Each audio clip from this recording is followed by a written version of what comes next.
ناظرین کی خدمت میں سلام و آداب. آپ دیکھ رہے ہیں وائس آف لداخ. آج جمعہ ہے، جنوری کے 5 اور جمادی الثانی کی 22 تاریخ. آج کی تازہ ترین خبروں کے ساتھ میں سعید ہاشم رضوی حاضر خدمت ہوں. آپ دیکھ رہے ہیں آپ کا پسندیدہ news channel voice of Ladakh.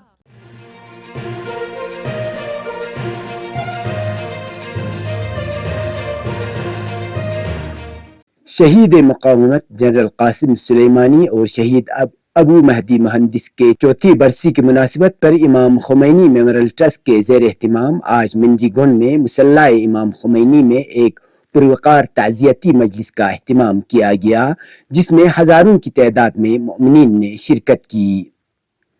اس موقع پر مکاتب کے طلاب نے شہید قاسم سلیمانی اور ابو مہدی مہندس کے شان میں انقلابی ترانے پیش کیے.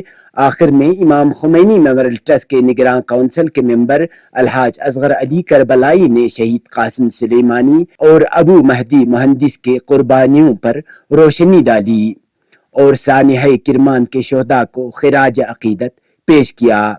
ساتھ ہی موصوف نے مشرق وسطیٰ کے موجودہ صورتحال پر تفصیلی روشنی ڈالی. یاد رہے، جنرل قاسم سلیمانی اور ان کے ساتھی ابو مہدی مہندس کو سال 2020 کے آغاز میں بغداد ایئرپورٹ پر امریکہ کے ایک دہشت گردانہ ڈرون حملے میں شہید کر دیے گئے تھے.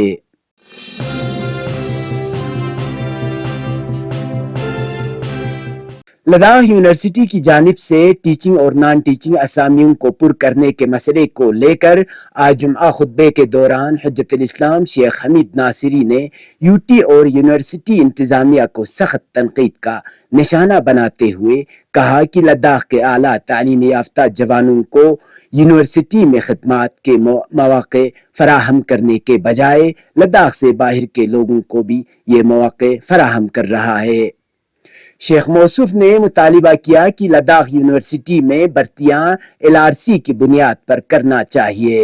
اس طرح کا مطالبہ جمعیت العلماء اثنا عشریہ کرگل کے جنرل سیکرٹری شاہ ابراہیم خلیلی نے بھی آج جمعہ خطبے میں کیا اور حکام پر زور دیا کہ وہ لداخ کے تعلیم یافتہ جوانوں کے حقوق کے ساتھ کھلواڑ بند کرے.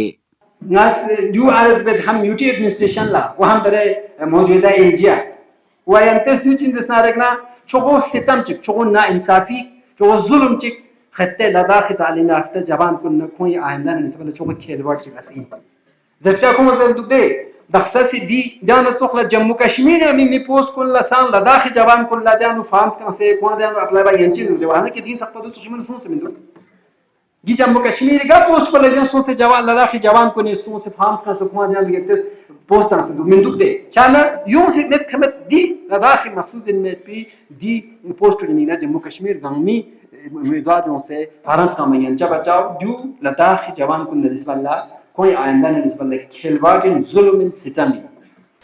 UT administration is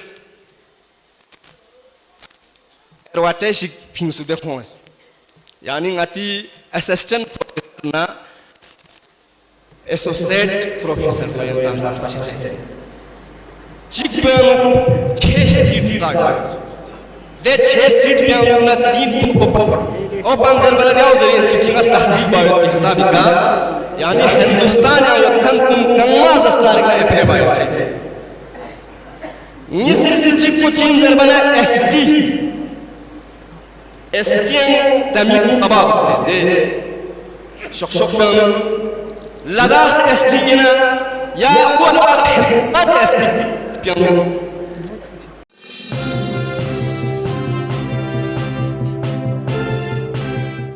chief executive councillor doctor Mohammad Jafar Akhoon نے LG Ladakh doctor BD Mishra, مرکزی وزیر برائے اطلاعات و نشریات انوراگ سنگھ ٹھاکر اور پرنسپل DG آکاشوانی اور ڈائریکٹر وسودا گپتا سے آکاشوانی کرگل کی موجودہ صورتحال سے متعلق مختلف امور پر ایک اہم ٹیلی فونک میٹنگ کی. CC نے 200 kilowatt all India radio station Kargil کے علاوہ دراس، تیسرو اور پدم زنسکار ریلے اسٹیشنوں کی موجودہ صورتحال پر بھی روشنی ڈالی. ٹیلی فونک گفتگو کے دوران CC موصوف نے کہا کہ ریڈیو اسٹیشن کرگل سے پرگی، بلتی، شینا اور زنسکاری زبانوں کو فروغ دینے میں مثبت کردار ادا کر رہے ہیں۔ سی سی نے آکاشوانی کرگل سے ڈی ڈی جی پوسٹ کو لیہ منتقل کرنے کے مسئلے کو بھی اٹھایا اور کرگل کے اسٹریٹجک اور ٹوپوگرافیکل اہمیت کو دیکھتے ہوئے ایک علیحدہ کلسٹر کی وکالت کی۔ مزید برآں سی سی نے ٹرانسمیشن کے اوقات میں توسیع کی تجویز پیش کی، مقامی خبروں کے ساتھ صبح کی نشریات کا آغاز کرنا اور علاقائی کوریج کو بڑھانے کے لیے متعلقہ اسٹیشنوں سے مقامی پروگرام نشر کرنے کی اپیل کی، جس پر مرکزی وزیر انوراگ ٹھاکر اور ڈائریکٹر وسودھا گپتا کی طرف سے ان مسائل کو حل کرنے پر غور کرنے کی یقین دہانی کی گئی۔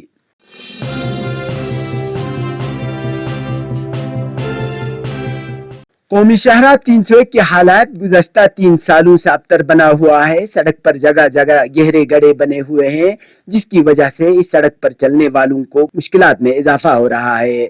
سڑک کی خستہ حالی اور اس کی مرمت کرنے میں متعلقہ حکام کی ناکامی سے عام لوگ نالاں ہیں۔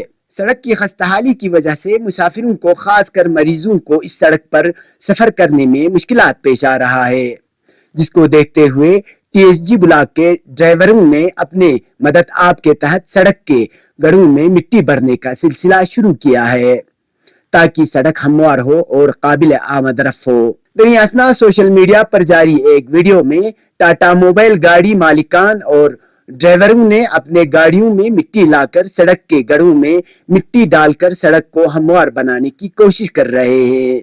اس موقع پر مذکورہ لوگوں نے حکومت وقت پر نااہلی، غفلت جاری اور علاقے کو نظر انداز کرنے کا بھی الزام عائد کیا ہے۔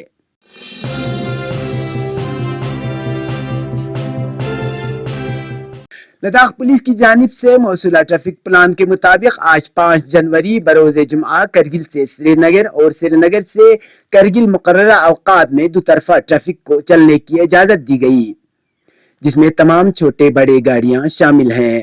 اسی طرح کرگل زنسکار سڑک پر بھی مقررہ اوقات میں تمام قسم کی گاڑیوں کو دوطرفہ دونوں طرف سے چلنے کی اجازت دی گئی ہے۔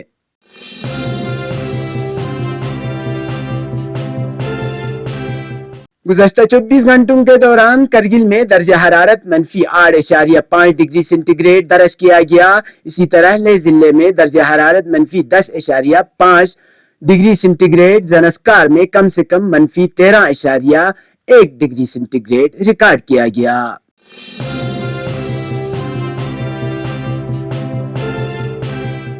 اب پیش ہے قومی اور بین الاقوامی خبریں۔ اتر پردیش کے وزیر اعلیٰ یوگی آدتیہ ناتھ اور ایس ٹی ایف چیف کو بم سے اڑانے کی دھمکی دینے کے معاملے میں 2 ملزمین کو گرفتار کر لیا گیا ہے۔ طاہر سنگھ اور اوم پرکاش مشرا نامی 2 ملزمین کو پولیس نے دبوچ لیا ہے۔ ان پر الزام ہے کہ انہوں نے زبیر خان اور عالم انصاری نام سے 2 فرضی ای میل آئی ڈی بنائے اور دھمکی کا ای میل بھیجا تھا۔ ایس ٹی ایف ذرائع کے مطابق اس کیس کا ماسٹر مائنڈ دیویندر تیواری ہے، جو بھارتیہ کسان منچ اور بھارتیہ گاؤں سیوا پریشد کا قومی صدر ہے۔ اس نے یہ سازش شہرت اور سیکیورٹی حاصل کرنے کے لیے رچی تھی۔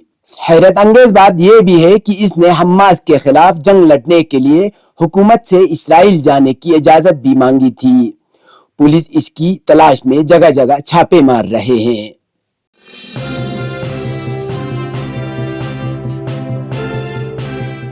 مشرقی شام میں واقع العمر امریکی فوجی اڈے پر عراقی استقامت کے ڈرون حملے میں کئی امریکی فوجی زخمی ہو گئے۔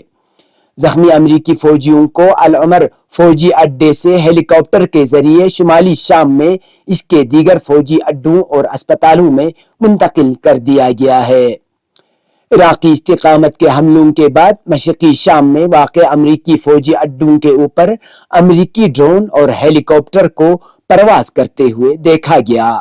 عراقی اسلامی استقامت نے اپنے بیان میں کہا ہے کہ دیر الظہر میں واقع العمر آئل فیلڈ پر قابض امریکی فوجیوں کے خلاف اس کی یہ کارروائی غزہ میں صہیونی جرائم کا جواب ہے اور امریکہ کے خلاف اس طرح کی کارروائیوں کا سلسلہ جاری رہے گا۔ فلسطینی ذرائع ابلاغ کی رپورٹ کے مطابق القسام بریگیڈ نے جمعرات کو صہیونی حکومت کے ایک مرکبہ ٹینک کو المغازی کیمپ میں نشانہ بنایا اور تباہ کر دیا۔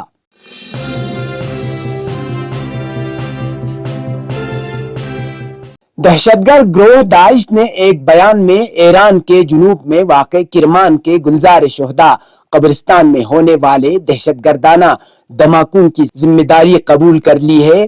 یہ دہشت گردانہ بم دھماکے گزشتہ روز کرمان کے گلزار شہداء قبرستان میں شہید قاسم سلیمانی کی برسی کے موقع پر ان کے مزار کے راستے میں ہوئے تھے۔ بدھ کی شام کو سپاہ پاسداران انقلاب اسلامی کی قدس فورس کے کمانڈر شہید جنرل قاسم سلیمانی کی چوتھی برسی کے موقع پر برسی کے اجتماع میں شرکت کرنے والے زائرین کے درمیان 2 دہشت گرد دھماکے ہوئے۔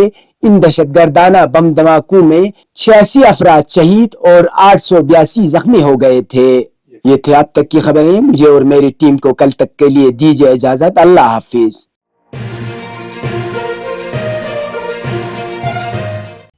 مقامی، قومی اور بین الاقوامی خبروں سے باخبر رہنے کے لیے چینل کو لائک، شیئر اور سبسکرائب کریں، ساتھ ہی بیل آئیکن دبانا نہ بھولیں۔